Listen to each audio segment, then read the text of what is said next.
हाँ, ये दर्द असहनीय है माँ, लेकिन धीरे धीरे शरीर भी सुन्न हो रहा है। अब तो हलक भी मौन हो रहा है। एक उम्मीद भी नहीं बची कि कोई मुझे बचाने आएगा। मैं क्यों?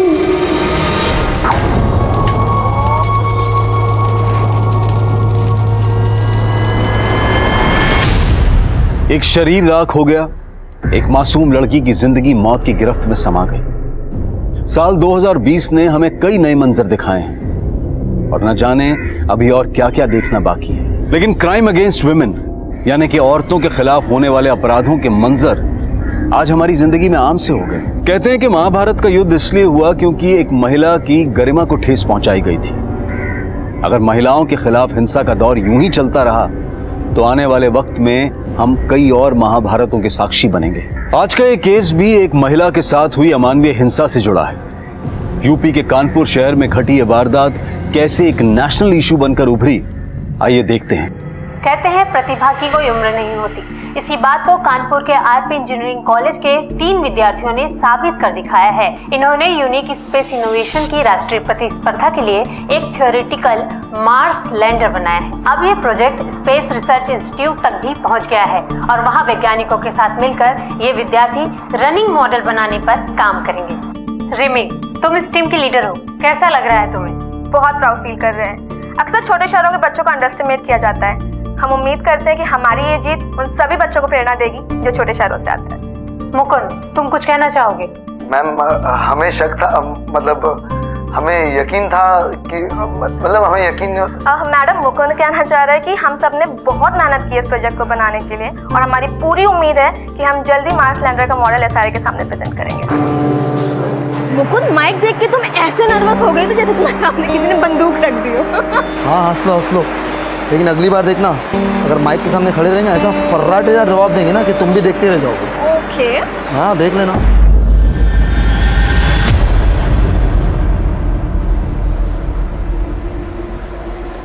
चलो, तुम ही जाओ, तुम्हारा दोस्त है मेरा थोड़ी।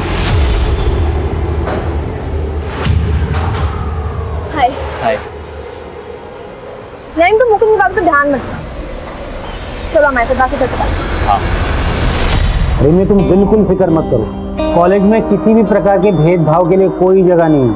ओके, मैं किसी न किसी प्रोजेक्ट ग्रुप में नईम के लिए जगह बना लूंगा। Thank you sir. रिमी, एक मिनट। जी सर। मैंने कैंपस प्रोजेक्ट में तुम्हारे नाम के लिए रिकमेंडेशन भेजा था। शाम तक कंफर्मेशन आ जाएगी, हो सकता है कल तक गुड न्यूज मिल जाए। Thank you so much sir. हम सच में आपके बिना ये सब कभी नहीं कर पाते। कोई बात। Thank you. सॉरी, एक्चुअली जल्दी में भूल गया। लोग सही कहते हैं, प्रोफेसर एब्सेंट माइंडेड होते हैं। ओके। क्या बात है रिमी, हमारा आइडिया चोरी करके बड़ा नाम बटोरा जा रहा है। ये क्या बदतमीजी है रघु, और कितनी बार बताएं तुम्हें, वो तुम्हारे अकेले का आइडिया नहीं था, टीम का था। हम एक टीम थे, तुम्हें अलग रास्ता चुनना था, तो उसमें हमने कुछ गलत नहीं किया। और उल्टा वो जो तुम गंदी हरकत करने जा रहे थे। रिमी, तू भी कोई दूध की धुली भी नहीं है। लड़की होने का अच्छा फायदा उठाना जानती है तू। तुम कहना क्या चाहते हो? अब भोली बनने का नाटक मत कर। किस किस को नहीं फंसाया तूने अपनी खूबसूरती से? मुकुंद, नहीं, या तो कि प्रोफेसर बासु।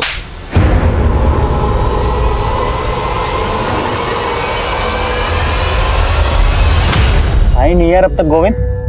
अबे आ जाएगी, सब्र रखो ना थोड़ा। आगे आगे आगे। सही लग रहे हैं? हाँ बिल्कुल, तुम जाओ बात करो। गोविंद का आशीर्वाद है तुम्हारे साथ, आज तुम्हारी सारी गोटियां फिट हो जाएगी।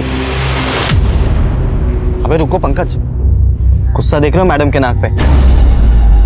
आज हमारा क्या, साक्षात गोविंद का भी आशीर्वाद तुम्हारे काम नहीं आएगा। पेशेंस टेस्ट कर लिया यार लड़की ने।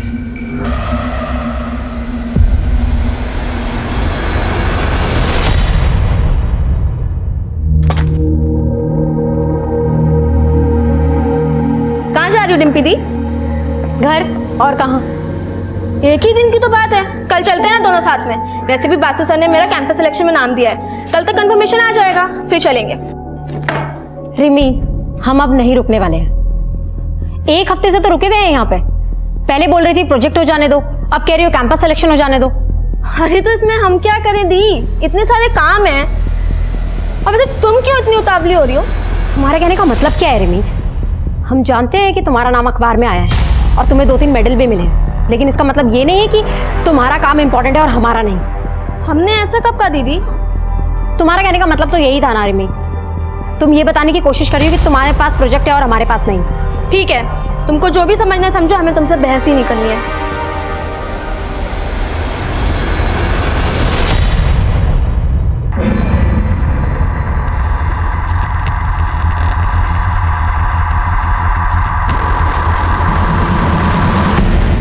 बोला था ना, शी विल नॉट कम।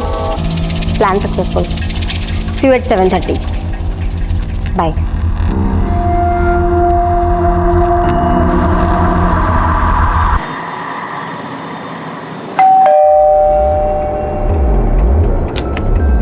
कौन है?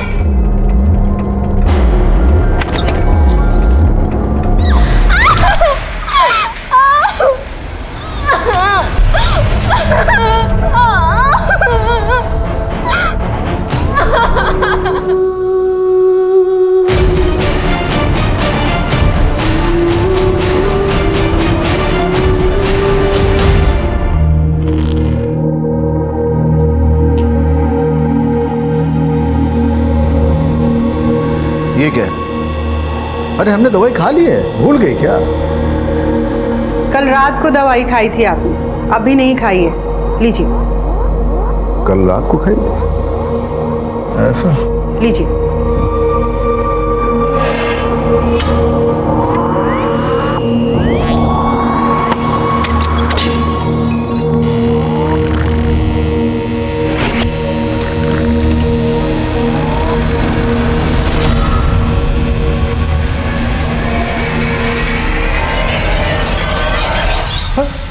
अरे डिम्पी, इतनी रात को बेटा? हाँ माँ, बस लेट हो गई थी, लेकिन आप लोग अभी तक सोए नहीं। हम आपको डिस्टर्ब नहीं करना चाहते थे, इसलिए खुद से चाबी खोल के अंदर आ गए। और रिमी कहाँ है?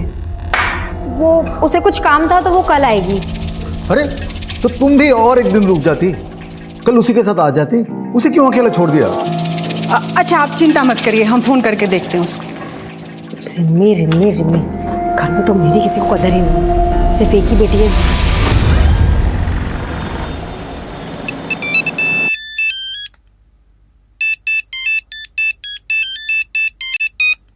प्रदीप, हेलो।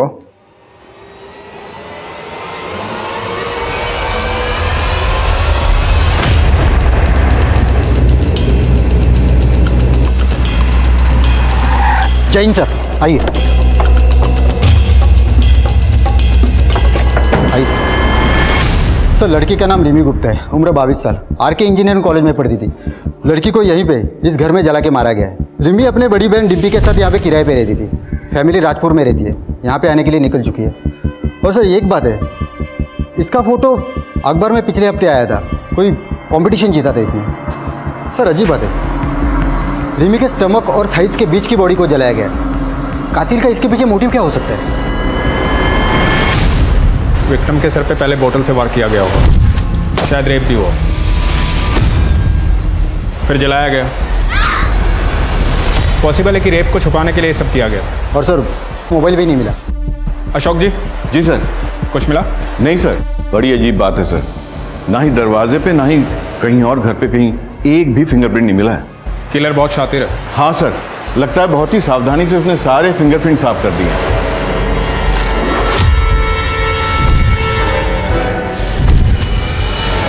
सर इस घर के मालिक प्रदीप शर्मा ने सबसे पहले बॉडी देखी और उन्होंने हमें इन्फॉर्म किया। आज सुबह जब हम सैर के लिए निकल रहे थे तभी हमने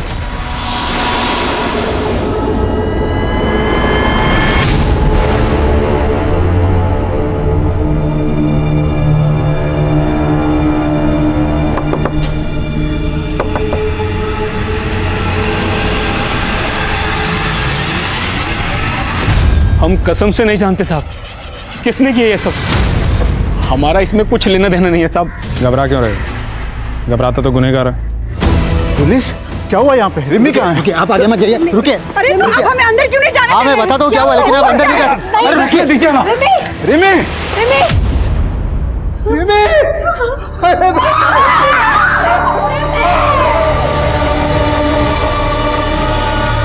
मम्मी, मैं बहुत लकी हूँ जो आप मुझे मिले।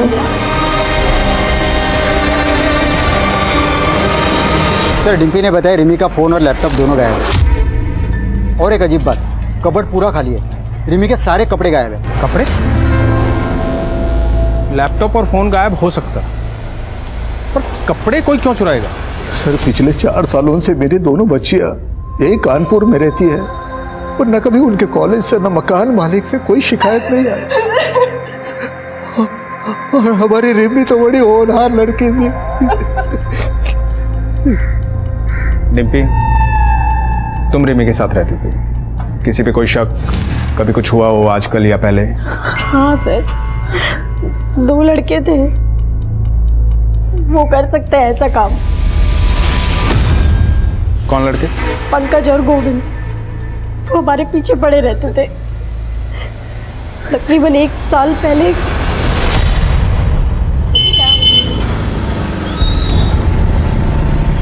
धूप में चलोगी तो ढल जाओगी। चलो हम छोड़ देते हैं। अरे लो, अब तो जगह भी बना दी। दीदी तुम क्यों सुन रही हो उनकी बकवास? रिमी, इन लोगों के मुंह लग के कोई फायदा नहीं है। अरे मुंह लगाओ तो सही, तभी तो पता चलेगा कितना फायदा है। अच्छा, उतारो चप्पल, लगाऊं तेरे मुंह? चुपचाप निकल जाओ यहाँ से, वरना अभी पुलिस को कॉल करती हूँ मैं। निकलो। सॉरी मैडम, हम तो डर गए। अच्छा सुनो, प्लान में चेंज है। मीठी वाली को तुम रखो। पक्का रख ले? बिल्कुल रख लो। हम उन लोगों से इतना परेशान हो गए थे कि हमने वो मोहल्ला छोड़ दिया था, और जब हम यहाँ आए तो वो हमारा पीछा करते करते इस मोहल्ले तक आ गए। कहाँ रहते हैं पंकज और गोविंद, जानती हो? हाँ सर।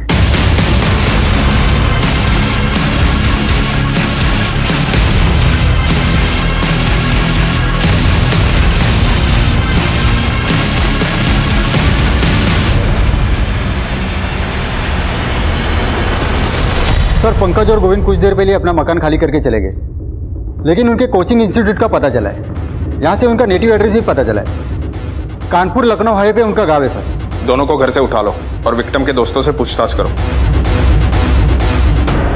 सर ये सब कौन कर सकता है, इसके बारे में तो कुछ नहीं पता। हमें तो अब तक यकीन नहीं हो रहा कि रिमी हमारे बीच में नहीं है। रिमी जैसी ब्राइट स्टूडेंट मैंने आज तक नहीं देखी। इतनी अच्छी बच्ची के साथ कोई इतना बुरा कैसे कर सकता है? हमें तो कुछ समझ में नहीं आ रहा। सर रिमी गुप्ता का फोन 2 घंटे पहले कुछ देर के लिए ऑन हुआ था, पर सर अजीब बात यह है कि लोकेशन उसी एरिया का है जहां पर वो रहती थी। क्या? एक काम करो, रिमी के फोन को सर्विलांस पे रखो, जो भी इंफॉर्मेशन आए अपडेट करो। Yes sir. सर रिमी की पोस्टमार्टम रिपोर्ट, उसका रेप हुआ था। बॉडी में डीएनए के ट्रेसेस नहीं मिले, लेकिन सर फेफड़ों में कार्बन के ट्रेसेस मिले। यानी रिमी को जब जलाया गया तब वो जिंदा था। और रिपोर्ट के मुताबिक रिमी की हत्या रात को तकरीबन 9 से 11 के बीच हुई।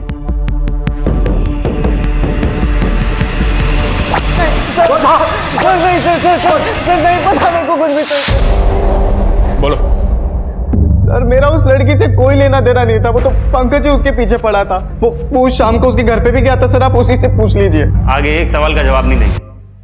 हमें यहाँ लाके ठीक नहीं किए, नौकरी जाएगी आपकी और इस हवलदार की भी। चाचा बड़े नेता हैं हमारे, आने दो उनको, वो फटकार मिलेगी, वो फटकार मिलेगी।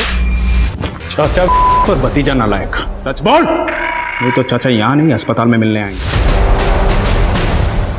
हम तुमको बहुत पसंद करते हैं रिमी, आई लव यू। पर हम नहीं करते। इतनी सी बात समझ क्यों नहीं आती तुमको? अब तक हम तुमको जितना परेशान किए ना, उन सबके लिए सॉरी।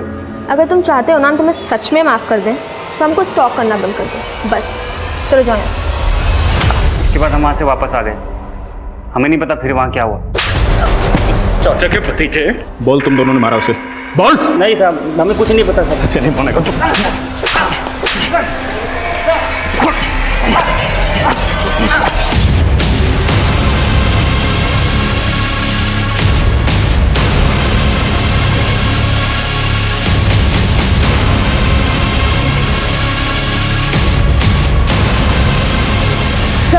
रिमी का फोन फिर से ऑन हुआ है। चलो।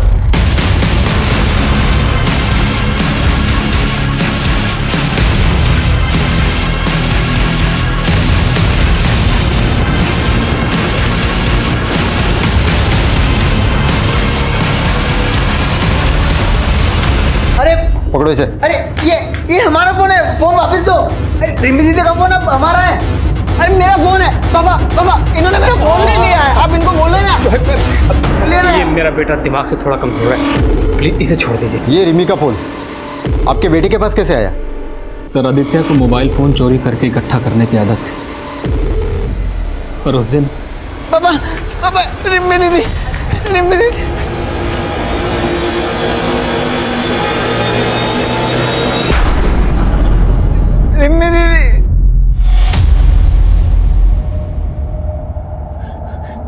आदित्य बेटा तू घर जा। हाँ तू घर जा, बाहर मत निकलना। घर जा शाबाश, घर जा।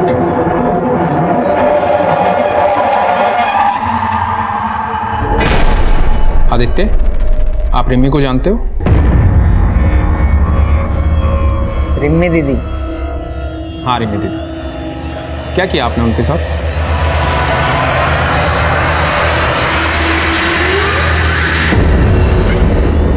शादी किया, रिमी दीदी के साथ शादी किया। क्या हुआ था उस दिन? किसने जलाया उसे? किसी को देखा था वहां?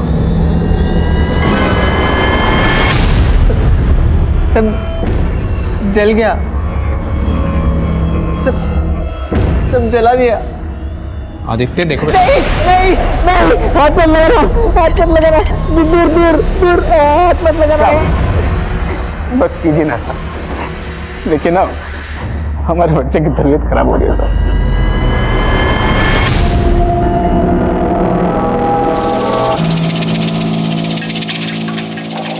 सर। आदित्य के पास हमें जितने भी मोबाइल मिले सब चोरी के थे। उसके पड़ोसी ने बताया कि पिछले 5 सालों में उनके घरों से कई मोबाइल चोरी हो गए। हम ये पता लगाने की कोशिश कर रहे हैं कि कौन सा मोबाइल किसका है। रिमी का फ़ोन अनलॉक हुआ? नहीं सर, हमने IT डिपार्टमेंट को बोला है। सर आदित्य का फ़ोन स्कैन किया हमने, उसमें रिमी और डिम्पी के कई सारे फोटोज और वीडियोज़ है जो चुपके से ली गई है।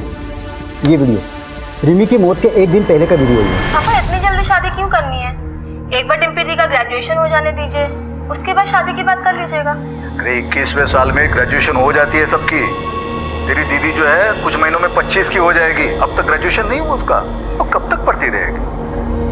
आपने अपने बयान में लिखवाया था कि आप रिमी से 2 हफ्ते पहले मिले थे। ये वीडियो रिमी की हत्या से 1 दिन पहले का है। मतलब आप कहना क्या चाहते हैं? मतलब आप हम पर शक कर रहे हैं? देखिए हम भी पुलिस में थे, आपको ये कहना कि हम ही ने हमारी बेटी को, देखिए हम 2 हफ्ते पहले मिले थे रिमी से। झूठ मत बोलिए इंद्रजीत जी, सबूत है हमारे पास। क्या सबूत है? ये क्या सबूत दिखा रहे हैं? हम जो बोल, हम झूठ बोल रहे हैं क्या? बताइए। 1 मिनट सर, हमारे पापा अल्जाइमर के पेशेंट हैं, वो अक्सर चीज़ों को भूल जाते हैं। अरे हमने दवाई खा ली है, भूल गई क्या? कल रात को दवाई खाई थी आपने, अभी नहीं खाई है। इसी बीमारी के चलते पुलिस डिपार्टमेंट ने उन्हें जल्दी रिटायर करा था। वो झूठ नहीं बोल रहे, वो इस घटना को भूल चुके हैं। ठीक है। इंद्रजीत, आदित्य और प्रदीप और वो दोनों लड़के गोविंद और पंकज, इन सब के काले चिट्ठे निकालो। कातिल इनमें से कोई है। सब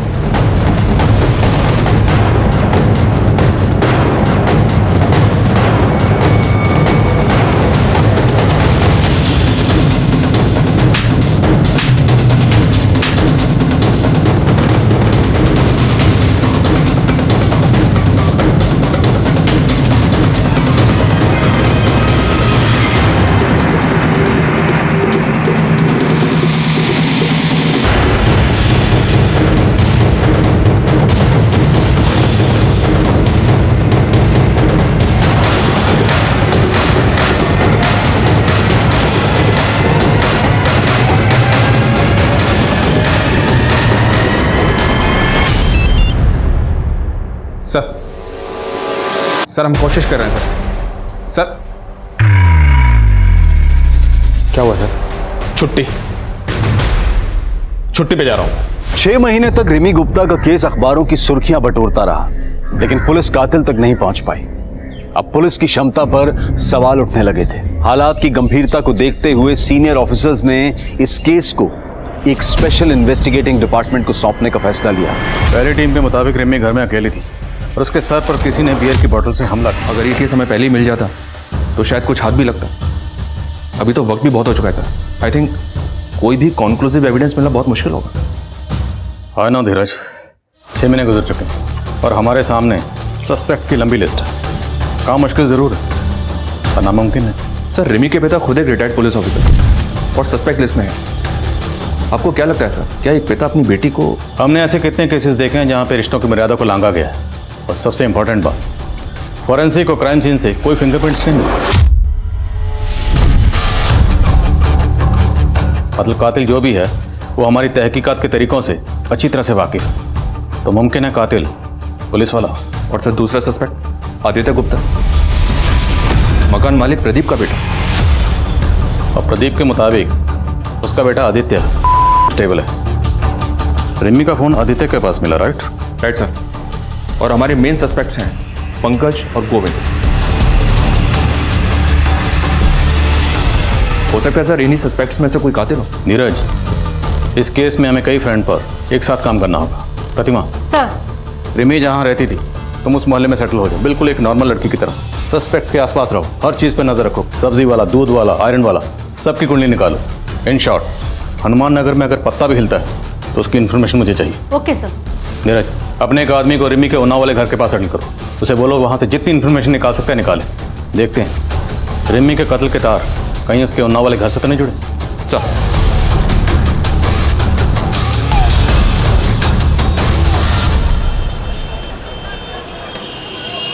एक पिता अपनी बेटी को सपनों की ऊंची उड़ान उड़ता हुआ देखना चाहता था, लेकिन आज उसकी तस्वीर के सामने बेबस और लाचार खड़ा हुआ है। कभी खुद पुलिस डिपार्टमेंट का हिस्सा रहे इंद्रजीत गुप्ता आज अपनी बेटी को ही न्याय दिलाने के लिए दर दर भटक रहे हैं।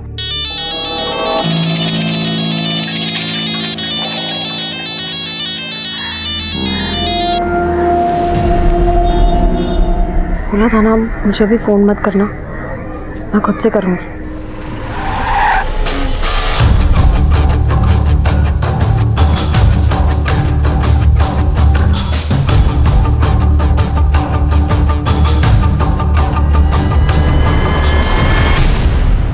सर हम कौन सी नई बात बताए अब आपको? जो कुछ भी हमें मालूम था सब तो बता दिया। फिर भी कोई ऐसी बात जो आप लोग बताना भूल गए हो? कुछ भी, कोई भी छोटी बड़ी बात रिमी से जुड़ी हुई? सर, आदित्य हमारे लैंडलॉर्ड का बेटा अक्सर अजीब हरकतें किया करता था। पहले हमने इस बारे में कभी ध्यान से सोचा नहीं, लेकिन अब सोचते हैं तो लगता है कि अब क्या लगता है? ऐसा लगता है कि रिमी के लिए उसके अंदर एक जुनून और एक दीवानापन था। अरे डिम्पी, तू कब आई कॉलेज से? रिमी कहाँ है? ये लोग कौन? हमारे पापा अल्जाइमर के पेशेंट हैं, वो अक्सर चीज़ों को भूल जाते हैं।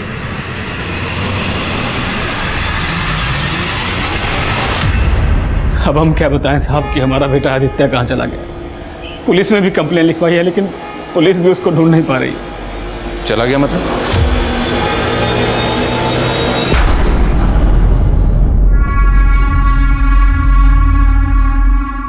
आदित्य बेटा यहाँ कहाँ बैठा है? अरे मैं तुझे पागलों की तरह कहाँ ढूंढ रहा हूँ। चल घर चल। नहीं, हमको घर नहीं आना। क्यों? क्या हुआ? हमको डर लगता है।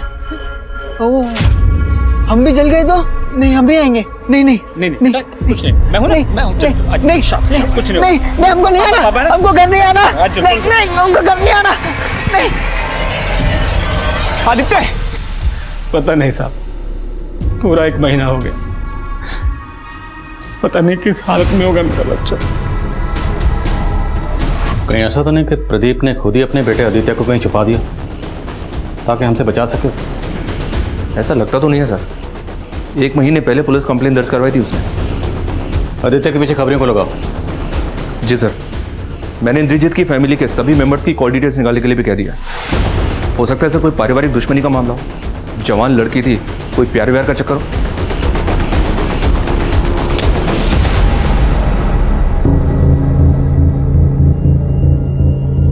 रिमी का कत्ल हनुमान नगर में हुआ जहां पर वो किराए पर रहती थी। उस वक्त उसके पेरेंट्स उन्नाव में थे। रिमी एक कॉलेज स्टूडेंट थी और आजकल के बच्चे अपनी पर्सनल बातें अपने फैमिली मेम्बर्स की बजाय अपने फ्रेंड से ज़्यादा शेयर करते हैं। लेकिन पिछली टीम ने ना तो रिमी के किसी दोस्त के बारे में, ना टीचर के बारे में और ना ही कॉलेज के बारे में कोई इन्फॉर्मेशन नहीं दी। और मुझे लगता है कि तहकीकात का सबसे बड़ा लूप होल यही है।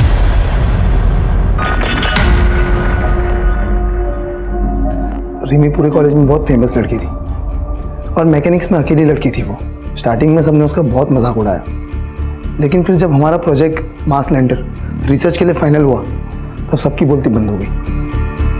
मुकुंद, क्या कॉलेज में कोई ऐसा है जो रिमी की सक्सेस से जलता था? सर, रघु।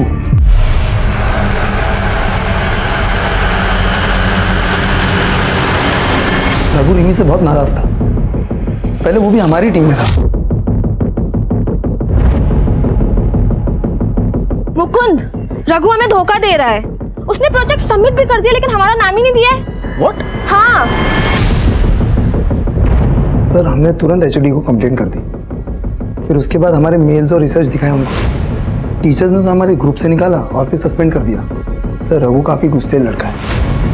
जब हमारी टीम को फर्स्ट प्राइज मिला वो भौंकला गया और उसने रिमी को धमकी भी दी। इसका बदला हम जरूर लेंगे। बहुत जले, अब तुमको भी जलाएंगे। पहले तुम्हारे गुरूर को तोड़ेंगे और फिर तुम्हें। तो ये बात तुमने पुलिस को क्यों नहीं बताई? सर, वो रिमी की डेथ की वजह से हम लोग बहुत शौक में थे सर। रहता कहाँ है रघु? माना कि हम रिमी से गुस्सा थे, हमने उसे धमकाया भी था, लेकिन हमारा यकीन कीजिए सर, हमने रिमी को नहीं मारा। सिर्फ धमकाया? हम भी तड़पे हैं, अब तुमको भी तड़पाएंगे। ये नहीं कहा था? नहीं सर, हमने रिमी को नहीं मारा है सर। सर, हमारा यकीन कीजिए सर, हमने रिमी को नहीं मारा है। नहीं मारा है सर हमने। एक इन्फॉर्मेशन मिली है सर, ये रिमी की बड़ी बहन डिम्पी कुछ तो गड़बड़ कर रही है। सुना है सर कि इन दोनों बहनों के बीच काफ़ी अनबन रहती थी। मोहल्ले वालों ने बताया कि जिस रात रिमी का मर्डर हुआ था उस रात ये रिमी के घर को छोड़कर अपने घर चली आई थी और इसको छोड़ने के लिए कोई लड़का आया था। डिम्पी को छोड़ने को लड़का आया था? ये खबर पक्की है? जी हाँ सर, मैंने 2-3 पड़ोसी से कंफर्म किया है। उनका कहना है कि उन्होंने खुद अपनी आंखों से देखा था।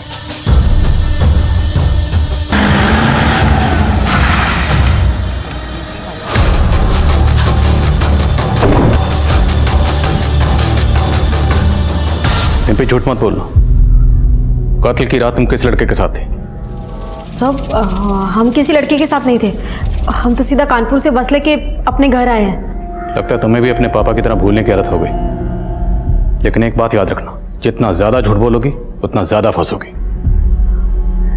सर, हम उस रात अपने बॉयफ्रेंड नील के साथ थे। कानपुर से कितने बजे निकले? शाम को 7 बजे। घर कितने बजे पहुंचे? करीबन 12 बजे। हमारी बहन रिमी का कत्ल हुआ 9 से 11 के बीच। इस बीच कहाँ थे? वो नील का जन्मदिन था, हम उसी के साथ थे। सर, उस रात हमारा जन्मदिन था, तो मैंने और डिम्पी ने डिसाइड किया कि हम दोनों मेरे घर पर कुछ टाइम स्पेंड करेंगे और उसके बाद मैं अपनी गाड़ी से डिम्पी को उसके घर उन्नाव छोड़ दूंगा। इस नील के कॉल रिकॉर्ड्स निकलो, देखते हैं इसकी बात में कितनी सच्चाई है। सर, क्या आपको लगता है कि रिमी की मौत की जिम्मेदार उसकी बहन डिम्पी है?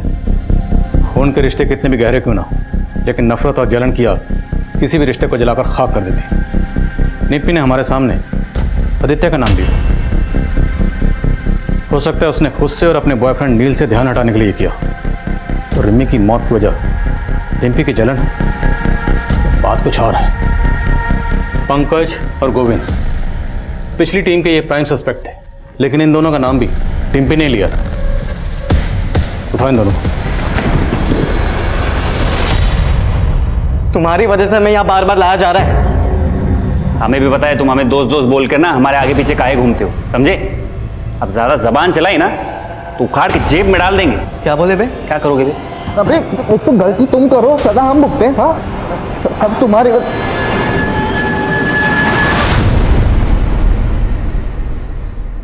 ये नौटंकी बंद करो और ये बताओ कि रिमी को क्यों मारा? सर, हम इतने महीने से एक ही बात कह रहे कि हम बेकसूर हैं, हमने इस सब में कुछ भी नहीं किया। एक बात अच्छी तरह से समझ लो, तुम लोगों को तब तक चैन की सांस नहीं मिलेगी जब तक कातिल पकड़ा नहीं जाता। इसलिए सोचो, अच्छी तरह से सोचो। सर एक लंबा सा लड़का था जिसका रिमी के घर पे आना जाना लगा रहता था हमेशा। और सर जिस दिन ये सब कुछ हुआ उस दिन शाम को भी आया था वो।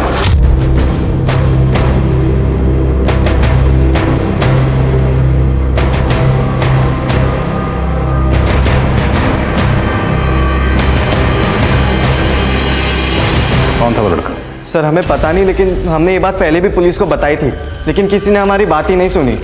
स्केच बनवा सकते उसका? नहीं सर, मैं उसकी स्केच नहीं बनवा सकता। मैं उससे काफ़ी दूरी पे खड़ा था और उसका पीठ था मेरी तरफ। लेकिन सर वो लंबा था और उसके पास एक AKS ब्रांड की बाइक थी।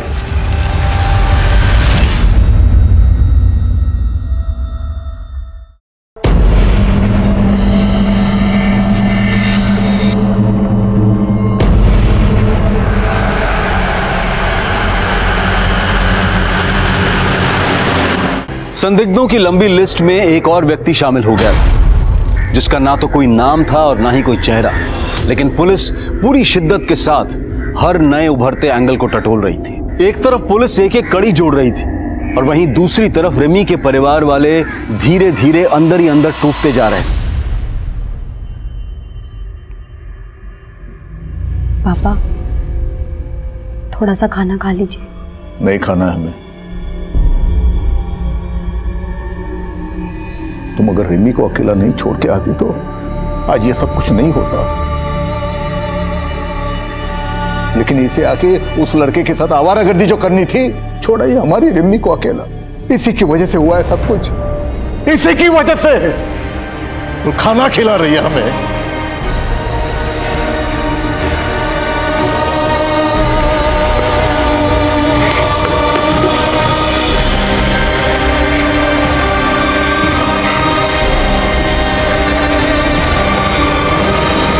डम डेटा से कंफर्म हो गया, रिमी का जिस रात को कत्ल हुआ उसी रात रिमी के मोहल्ले में नईम सरफराज नाम के लड़के का फोन एक्टिव था। नईम सरफराज ये रिमी का दोस्त है ना? हाँ सर, हम उस शाम रिमी के घर गए थे, उसे कॉन्ग्रेचुलेशन कहने। उसका कैंपस सिलेक्शन जो हो गया था। रिमी के तो और भी बहुत दोस्त थे, तो सिर्फ तू ही क्यों गया? सर हम और रिमी एक दूसरे से बहुत प्यार करते थे। नहीं, क्या हुआ? मिठाई लाए हो? क्या बात है? किसी मिठाई की शॉप में पार्ट टाइम जॉब कर ली है? बताते हैं पहले अंदर तो आने दो। अरे अब बताओ भी। सबसे पहले तो ये मुंह मीठा करो। बात ये है, जो हमारी मोहतरमा है मिस रिमी गुप्ता, उनका कैंपस सिलेक्शन हो गया है, वो भी एक मल्टीनेशनल कार मैन्युफैक्चरिंग कंपनी में। क्या? Oh my God, I'm so happy.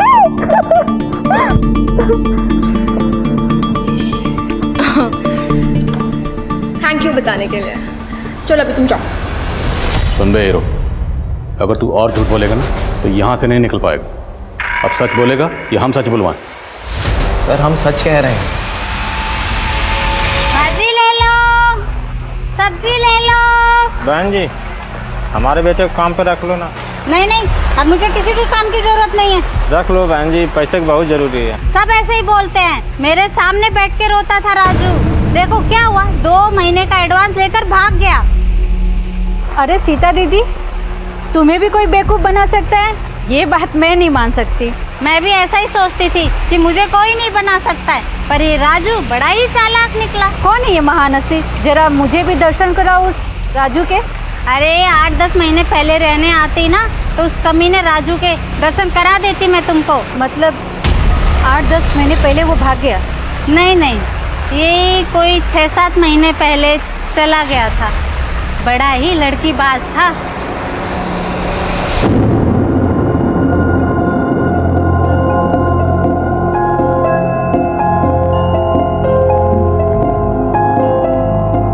ए राजू, कहाँ जा रहा है? काम नहीं करना?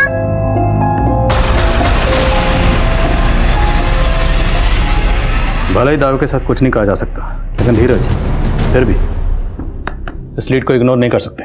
लेकिन सर इस आदमी के बारे में हमें और कुछ नहीं पता है, ना कोई नंबर है ना कोई एड्रेस है। डम डेटा के डिटेल्स में भी किसी भी प्रोफाइल से मैच नहीं करता।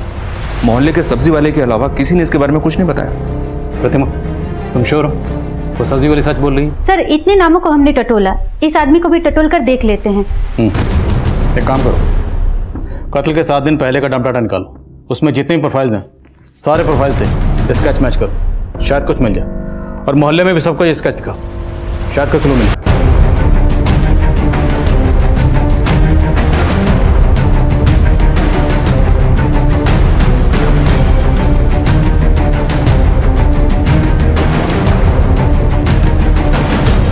सर, राजू से मिलता जुलता एक आदमी मुंबई के सीसीटीवी में चोरी करता हुआ कैप्चर हुआ है।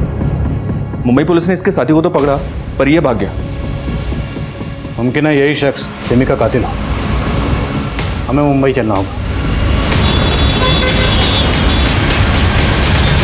ये उस चोरी का सीसीटीवी फुटेज बहुत ही ग्रेनी है, पर शायद आपके काम आ जाए। और एक बात, आप जिसे राजू कह रहे हैं उसका असली नाम योगेंद्र है। उसी के साथी गौतम ने हमें खुद बताया। हम गोरखपुर के रहने वाले हैं साहब, और योगेंद्र हमसे कुछ महीनों पहले कानपुर के स्टेशन पे मिला था। और योगेंद्र बालीपुरवा देवरिया का रहने वाला है, और उसी के आसपास हमारा गांव भी पड़ता है, तो इसी बात पे दोस्ती हो गई। और योगेंद्र ही हमको मुंबई लाया था, चोरी का प्लान बनाया था। खुद तो पूरा माल लेके फरार हो गया और हम फंस गए यहाँ। बालीपुरवा में कहाँ रहता है? एड्रेस मालूम है उसका? नहीं साहब, ना हमने कभी पूछा और ना कभी उसने बताया। सर, यहाँ बालीपुरा में पता किया तो पता चला कि स्केच में मिले हुए आदमी का नाम व्यास साहू है, लेकिन इसने 3 साल पहले इस गांव को छोड़ दिया था। इसकी स्टोरी काफ़ी इंटरेस्टिंग है सर। कहते हैं व्यास एक नाजायज़ औलाद है, और इसी वजह से इसका बाप इसकी माँ को बहुत पीटता था। व्यास ने बचपन में ही अपराध की दुनिया में कदम रख दिया था। लेकिन सर, व्यास की माँ मालती का कहना है कि वो पिछले कई सालों से इसके टच में नहीं है। व्यास की माँ मालती का कॉल रिकॉर्ड्स निकलवाओ और उसका फ़ोन सर्विलेंस पे डालो। हो सकता है वो हमसे झूठ बोल रही है। Okay sir.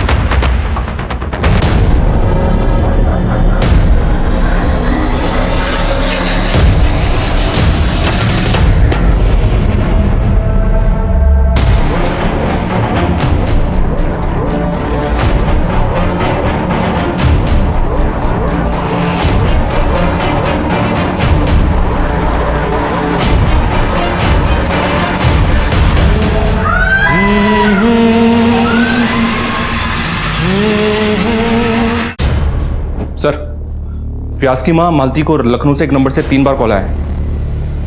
ये खबर पढ़ो। 2 दिन पहले लखनऊ में स्वाति नाम की लड़की का रेप किया गया, बिल्कुल वैसे ही जैसे रिमी का हुआ। पहले रेप, फिर जलाया गया, और जलाने के बाद रेपिस्ट लड़की के कपड़े अपने साथ में ले गए। यानी कि योगेंद्र उर्फ राजू उर्फ व्यास शायद इस वक्त लखनऊ में? करेक्ट। लखनऊ पुलिस से कांटेक्ट करो, इससे पहले वो वहाँ से फरार हो। हमें से पकड़ना। सर, जिस नंबर से व्यास की माँ को कॉल आ रहे थे वो आपके एरिया में ही एक्टिव है। व्यास साहू आपके आसपास ही है।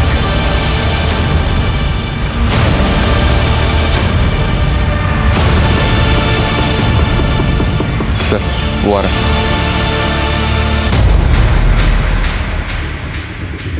है। रुक, इधर आ। अरे आना। रुक।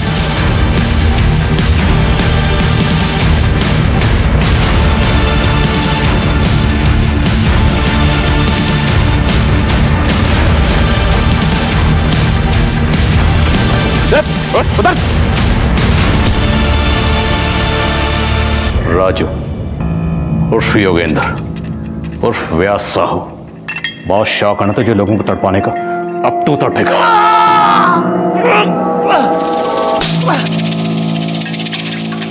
क्या बिगाड़ा था उन लड़के ने तेरा? क्यों मारा उन्हें? पता नहीं साहब, हमको मजा आता था। हम सोचे कि सब लोग अपने मन का करते हैं तो हम भी करेंगे, इसीलिए किया सब।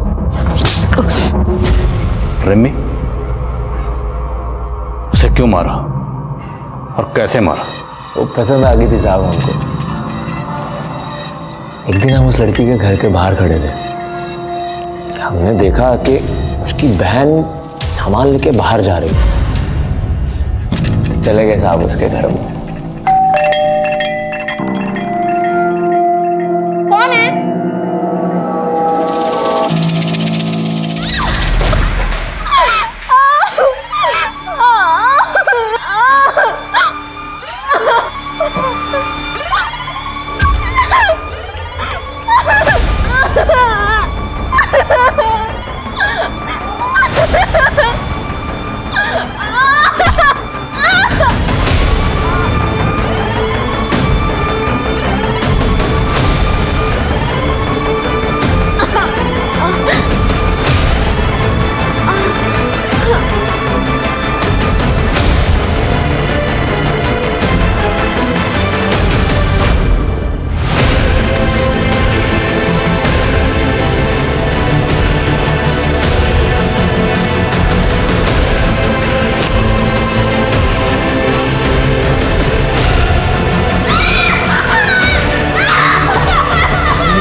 तहकीकात कर रही थी साहब।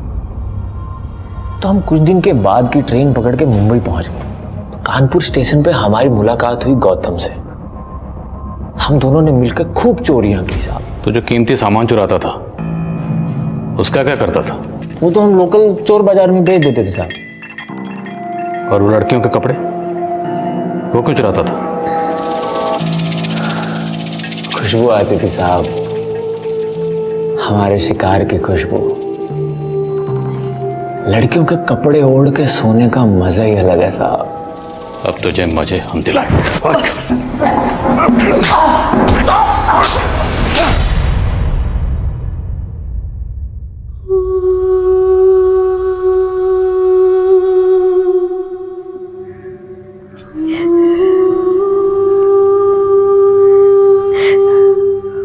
मुझे माफ कर दीजिए पापा।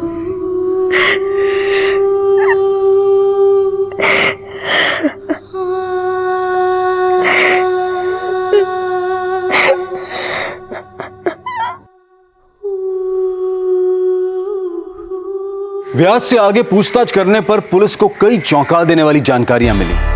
व्यास ने अलग अलग शहरों में 10 लड़कियों का बलात्कार और कत्ल किया था। उसके घर से तकरीबन 200 लड़कियों की ड्रेसेस बरामद हुई। व्यास की मानसिक स्थिति की भी जांच करवाई जा रही है। आदित्य के पास रिमी का फोन कहां से आया, यह भी एक राज बना हुआ था। पुलिस का अनुमान था कि शायद भागते वक्त कातिल के हाथों से फोन गिर गया होगा और आदित्य ने आदतवश उसे उठा लिया होगा। रिमी जैसी होनहार लड़की के साथ जो हुआ वो काफी अफसोसजनक है।